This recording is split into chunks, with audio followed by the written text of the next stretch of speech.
Hello everyone, welcome to EduTap. I'm Tanushree, and students, this is another video of our NABARD Grade A to Z series. Students, earlier we have discussed most of the important components regarding our exam, that is the ARD, ESI, current affairs. So we have discussed most of these things. Now the question arises of something which is a part of our phase 1, although we don't consider it as something very important, but still, since it is a part of our examination, it deserves our due respect. And so in today's video we are going to discuss about the non-merit section.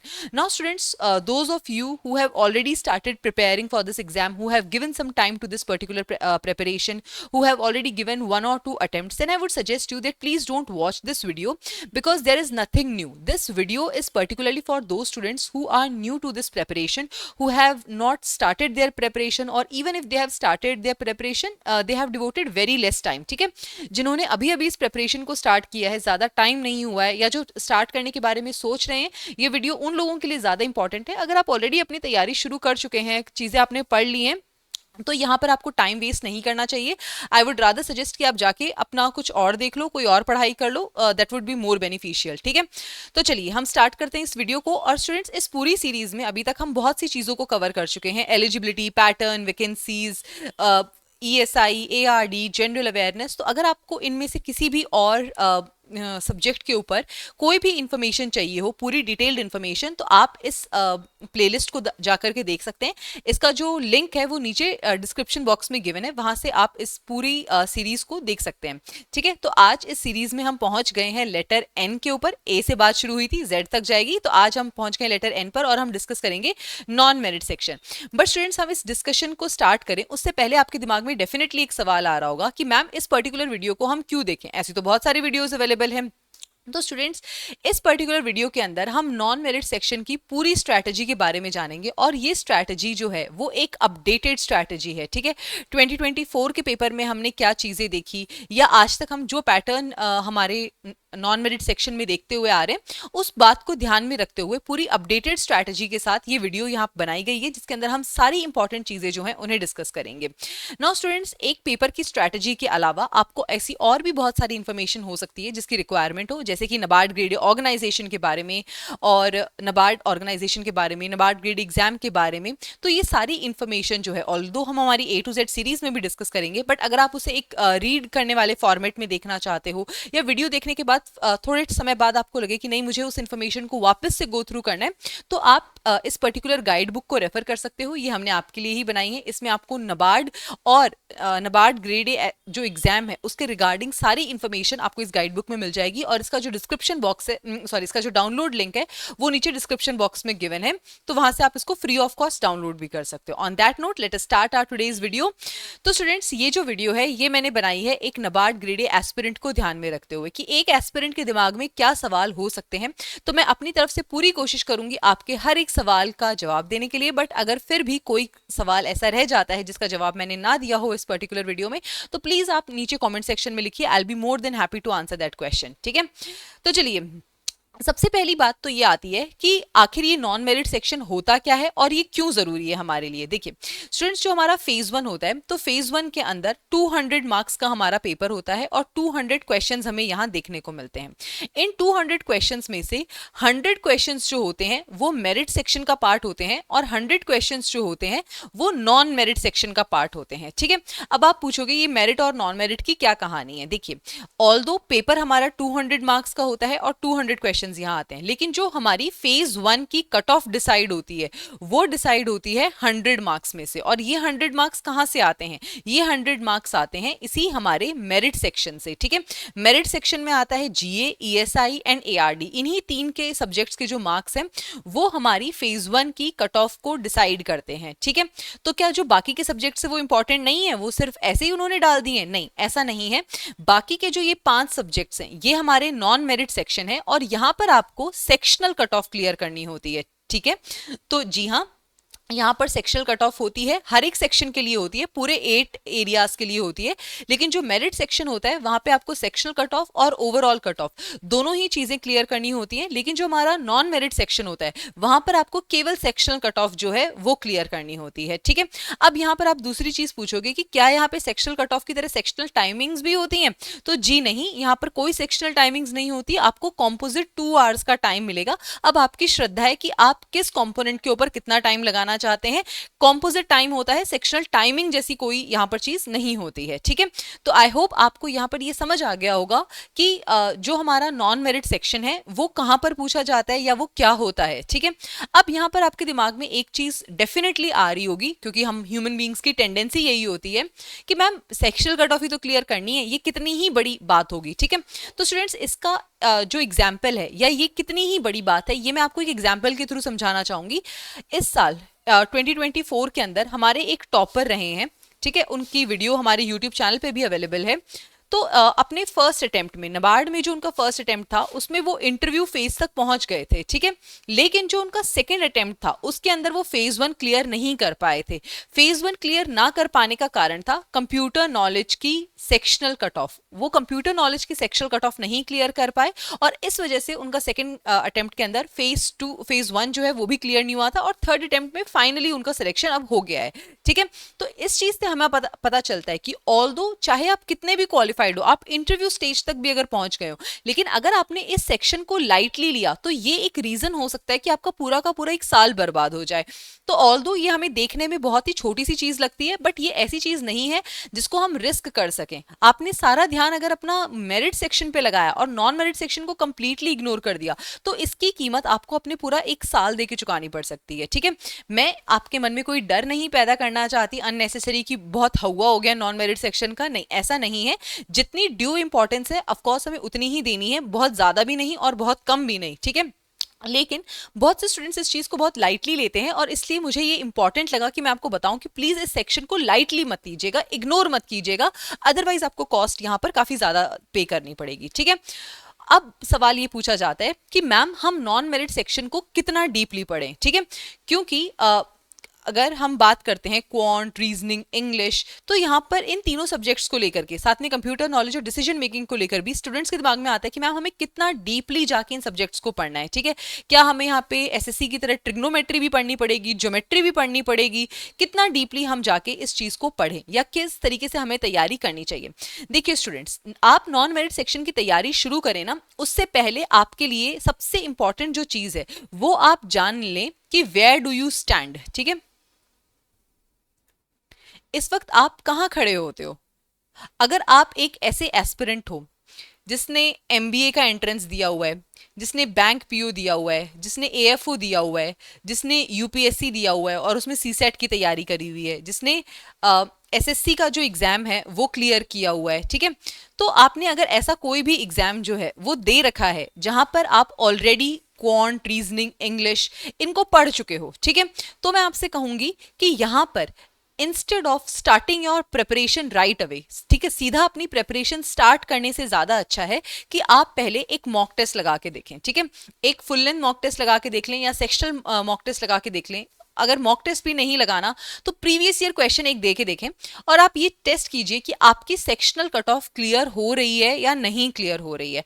अगर तो आपकी sectional cut off clear हो रही है तो मैं आपसे कहूंगी कि सब्जेक्ट्स को डीपली ज्यादा पढ़ने की जरूरत नहीं है। आप इस वक्त अपना सारा ध्यान जो है वो मेरिट सेक्शन के ऊपर लगाइए और नॉन मेरिट सेक्शन को केवल रिवाइज करते रहिए और उसकी प्रैक्टिस करते रहिए, ठीक है।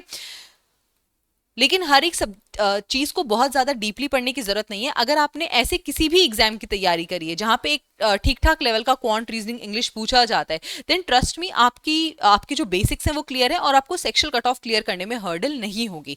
लेकिन अगर आप एक ऐसे एस्पिरेंट हैं जिसने इससे पहले कभी भी नॉन मेरिट सेक्शन को हाथ भी नहीं लगाया, ठीक है, क्वांट, रीजनिंग, इंग्लिश कभी भी नहीं पढ़ी, सपोज आप एक एग्रीकल्चर बैकग्राउंड के एस्पिरेंट हैं जो अभी फाइनल ईयर में है, ठीक है, और जो अपनी प्रिपरेशन को स्टार्ट करने के बारे में सोच रहे हैं, जिन्होंने 11th 12th में भी कभी क्वांट नहीं पढ़ी, मैथ्स नहीं पढ़ी, ठीक है, अगर आप एक ऐसे एस्पिरेंट है जिन्होंने कभी क्वांट, रीजनिंग, इंग्लिश नहीं पढ़ी, तो यस, आपको जो क्वांट है वो एक क्वांट भी और बाकी के जो नॉन मेरिट के सब्जेक्ट्स हैं वो सारे सब्जेक्ट्स आपको उनके बेसिक्स भी पढ़ने पड़ेंगे, साथ में आपको वो एक अच्छे एडवांस लेवल पे भी पढ़ने पड़ेंगे, ठीक है। ऑल्दो हमें सेक्शनल कट ऑफ ही क्लियर करनी है, लेकिन उसके लिए भी पढ़ाई तो करनी पड़ेगी, ठीक है। तो यहाँ पर सबसे पहले आपको ये असेस करना है कि आप किस लेवल पर खड़े होते हो, ठीक है, आपका क्या लेवल है। आप कॉन्फिडेंट हो, आपने पहले पढ़ा है, तो आप प्रीवियस ईयर क्वेश्चन लगा के देखो या मेरिट सेक्शन लगा या मॉक टेस्ट लगा के देखो। अगर आपकी सेक्शनल कट ऑफ क्लियर हो रही है, गुड इनफ। अगर नहीं हो रही है तो आपको चीजें पढ़ने की जरूरत है, ठीक है।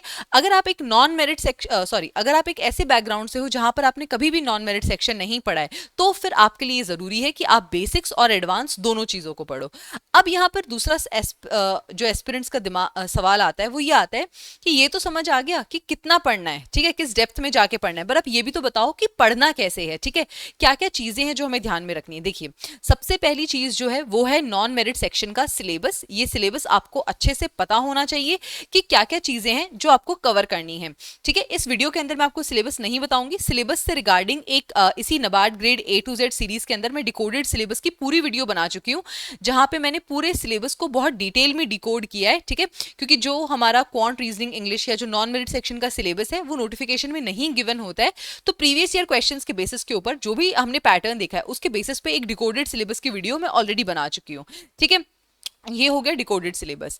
एक बार जब आप सिलेबस देख लें तो स्टूडेंट्स, खासकर नॉन मेरिट सेक्शन को लेकर के जिस दूसरी चीज का आपने ध्यान में रखना है वो है मोस्ट इंपॉर्टेंट टॉपिक्स। यस, क्योंकि आपको केवल सेक्शनल कट ऑफ क्लियर करनी है, ठीक है। तो अगर आपके बेसिक्स क्लियर हैं, अगर आपको बेसिक्स जो है क्वांट, रीजनिंग, इंग्लिश के वो आपके क्लियर हैं, तो आप अपना सारा ध्यान इन मोस्ट इंपॉर्टेंट टॉपिक्स पे लगाइए कि आपकी सेक्शनल कट ऑफ क्लियर हो जाए, ठीक है। इससे ज्यादा अपना ध्यान आपने किसी भी और जगह पर नहीं लगाना है। आप इन टॉपिक्स को अच्छे से पढ़ के जाइए, बशर्ते आप इन टॉपिक्स को इतना अच्छे से पढ़ के जा रहे हैं कि इनसे आने वाला कोई भी क्वेश्चन आपका गलत ना हो, ठीक है। तो आपने इन्हीं इंपॉर्टेंट टॉपिक्स को पढ़ना है। अब जाहिर सी बात है आपके दिमाग में आ रहा होगा कि ये इंपॉर्टेंट टॉपिक्स क्या हैं, तो चलिए मैं आपको वो इंपॉर्टेंट टॉपिक्स की लिस्ट बता देती हूँ। अगर मैं बात करती हूँ क्वांट की, तो मोस्ट इंपॉर्टेंट टॉपिक्स हैं percentages, simplification, number series, data interpretation and quadratic equation. लेकिन स्टूडेंट्स, जो मोस्ट इंपॉर्टेंट टॉपिक्स होते हैं ना, उनके साथ थोड़ा सा रिस्क होता है कि कई बार हो सकता है कि इन्हीं 5 क्वेश्चन टॉपिक्स में से क्वेश्चन ना आए और किसी और टॉपिक से आ जाए। तो वहां पर to be on the safer side हमारे लिए इंपॉर्टेंट है कि हम कुछ टॉपिक्स को और प्रिपेयर कर लें। तो ऐसे 5 टॉपिक्स की लिस्ट जो आपको और प्रिपेयर कर लेनी चाहिए वो है profit and loss, ratio and proportion, interest, time and work, time, speed, distance, trains and boats, ठीक है। तो ये 10 टॉपिक्स हैं जिनको आप डेफिनेटली प्रिपेयर कर लें। ऐसा मैं इसलिए कह रही हूँ क्योंकि 2024 से पहले ना हमें रीजनिंग को लेकर के ये एक नोशन था कि सिलॉगिज्म के क्वेश्चंस यहाँ पर आते ही आते हैं, ठीक है, 3 से 4 क्वेश्चन सिलॉगिज्म से आते ही आते हैं। लेकिन 2024 में हमने देखा कि सिलॉगिज्म का एक भी क्वेश्चन नहीं पूछा गया था, ठीक है। तो इस बार इस तरीके से कई बार हमारे साथ एक ट्रिक हो जाती है कि जिस चीज़ को हम बहुत इंपॉर्टेंट कंसिडर करके जाते हैं वो एग्जाम में नहीं आती। तो इसलिए हमारे लिए इंपॉर्टेंट है कि हम थोड़ा सेफर साइड पर होकर चीज़ों को देखें, ठीक है। तो आप इन इंपॉर्टेंट टॉपिक्स, ये टॉपिक्स तो आपने डेफिनेटली कवर करने हैं, प्लस थोड़ा सेफर साइड में रहने के लिए आप ये एडिशनल टॉपिक्स जो हैं इन्हें भी कवर कर लीजिए। उसके बाद में आता है रीजनिंग। रीजनिंग के अंदर देखो सबसे जो इंपॉर्टेंट टॉपिक्स हैं या जिन टॉपिक से सबसे ज्यादा क्वेश्चंस पूछे जाते हैं वो हैं सिटिंग अरेंजमेंट्स और पजल्स। लेकिन स्टूडेंट्स, ये बहुत ज्यादा रिस्की अफेयर है, ठीक है। आप एक पजल सॉल्व करो, आपके 5 क्वेश्चन हो जाएंगे, ठीक है। लेकिन अगर आपने वो सही सॉल्व करी, अगर आपको वो क्लिक कर गई, तो आपके 5 क्वेश्चन एक साथ सॉल्व हो जाएंगे। अगर आपको वो क्लिक नहीं करी और आप उस पर अपना टाइम वेस्ट करते चले गए, तो ये बहुत बड़ा एक रिस्की फैक्टर हो जाएगा और एकदम आपका डी डे डूम्स डे बन जाएगा, ठीक है।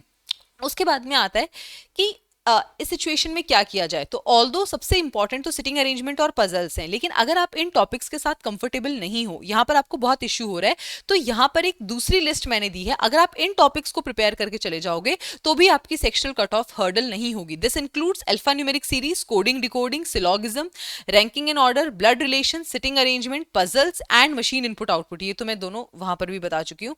तो कुल मिला के हमारे 6 ऐसे टॉपिक्स हैं जो आपको प्रिपेयर कर लेने चाहिए apart from sitting arrangement and puzzles, ठीक है। उसके बाद में अगर मैं बात करती हूँ इंग्लिश की, तो देखिए स्टूडेंट्स, इंग्लिश के अंदर अगर आपकी ग्रामर बहुत ज्यादा वीक है, ठीक है, अगर आपको ग्रामर में चीजें नहीं पता, कॉन्सेप्ट्स नहीं पता, तो इट इज इंपॉर्टेंट कि आप उन कॉन्सेप्ट्स को कर लें, ठीक है, क्योंकि बिना कॉन्सेप्ट्स के किए आप चाहे वो रीडिंग कॉम्प्रीहेंशन हो, चाहे वो एरर डिटेक्शन हो, चाहे वो सेंटेंस वर्ड रीअरेंजमेंट हो, आप इन चीज़ों को नहीं अच्छे से कर पाएंगे, आपकी यहाँ मिस्टेक्स बहुत ज़्यादा हो जाएंगी, ठीक है।